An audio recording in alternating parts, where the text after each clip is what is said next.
Hello, everyone. My name is Garvin, and I read things and natter about them on the internet for your entertainment.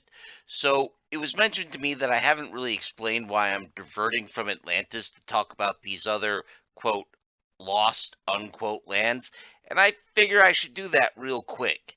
See, we're about to start talking about the fiction and myth of Atlantis in the 20th century, and that gets political.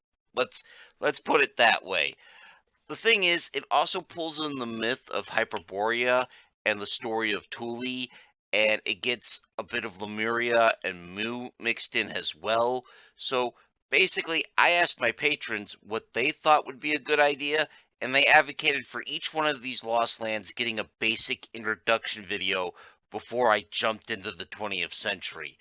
Now, if there's interest, I'll be happy to go back to each one of these and do a full series for each of these lands, just like I'm doing for Atlantis right now.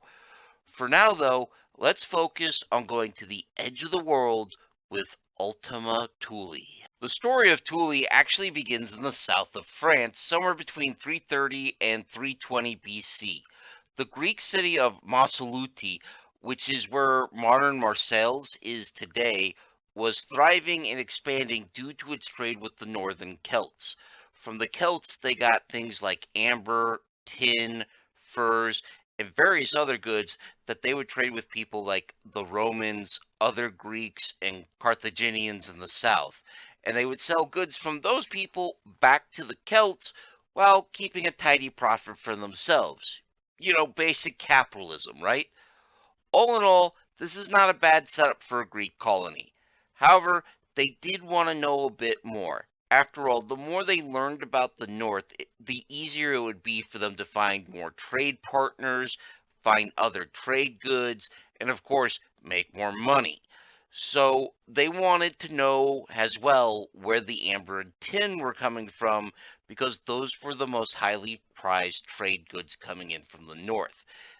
Amber for its own sake, because let's be honest, amber is pretty, and tin was used to make bronze, which was still a high valued metal at the time.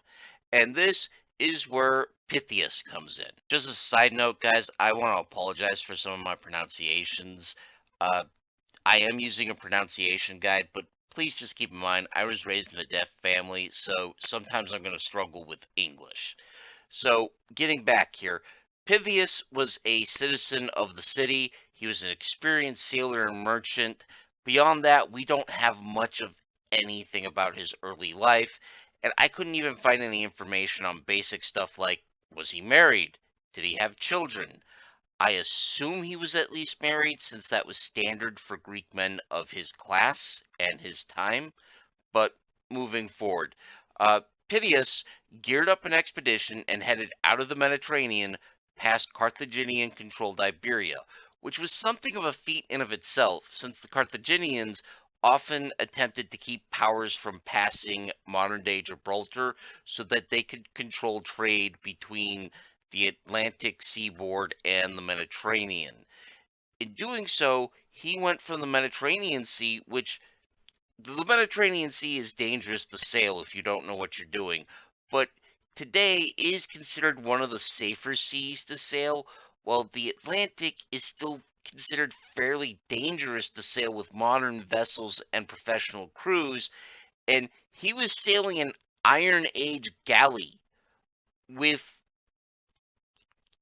technology that wasn't as advanced as what we would see in the Punic Wars.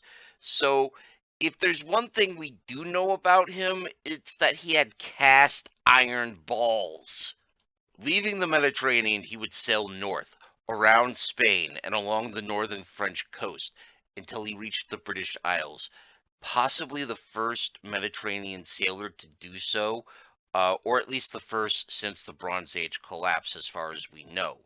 We're very sure that he was the first Mediterranean sailor to circumnavigate the British Isles, that is, to sail completely around them and map them out.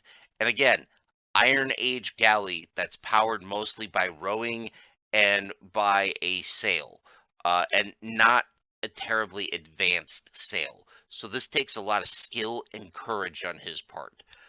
He could have gone home having done his job, but he decided he wasn't going to stop because he heard from various natives that there were wilder, stranger lands up north.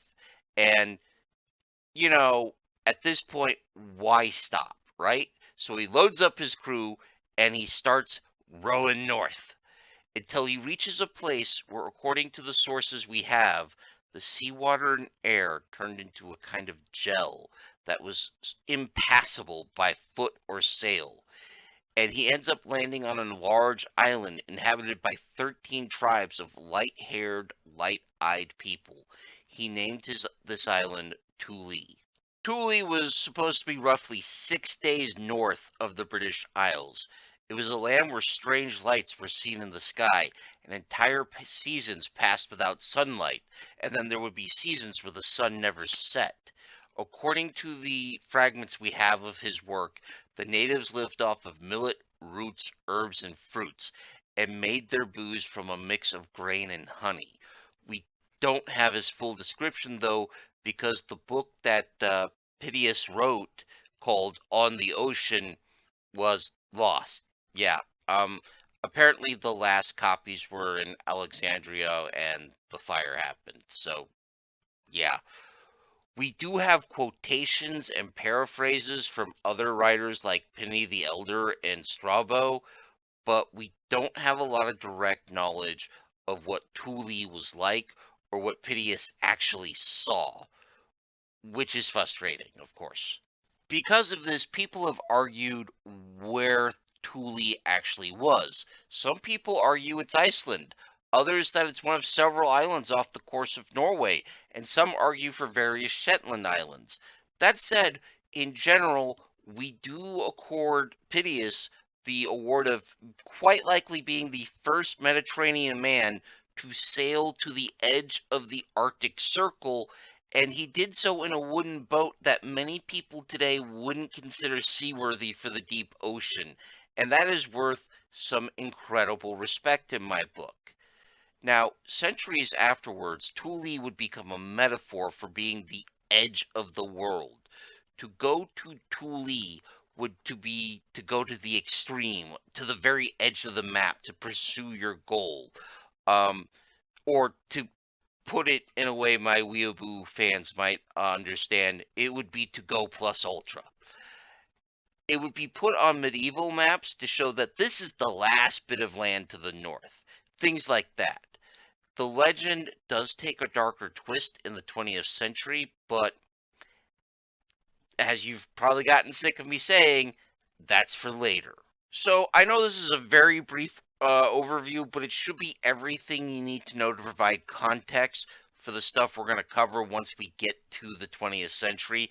It's coming, I promise. I hope you found this informative or at least entertaining.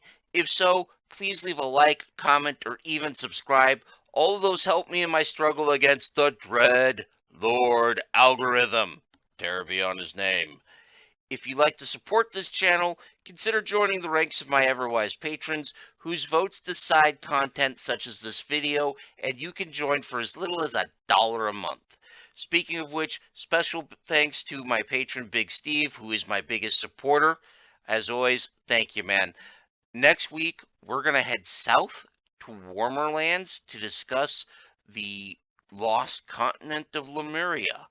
Until then, let me just say, take care of yourselves, take care of each other, and of course, keep reading.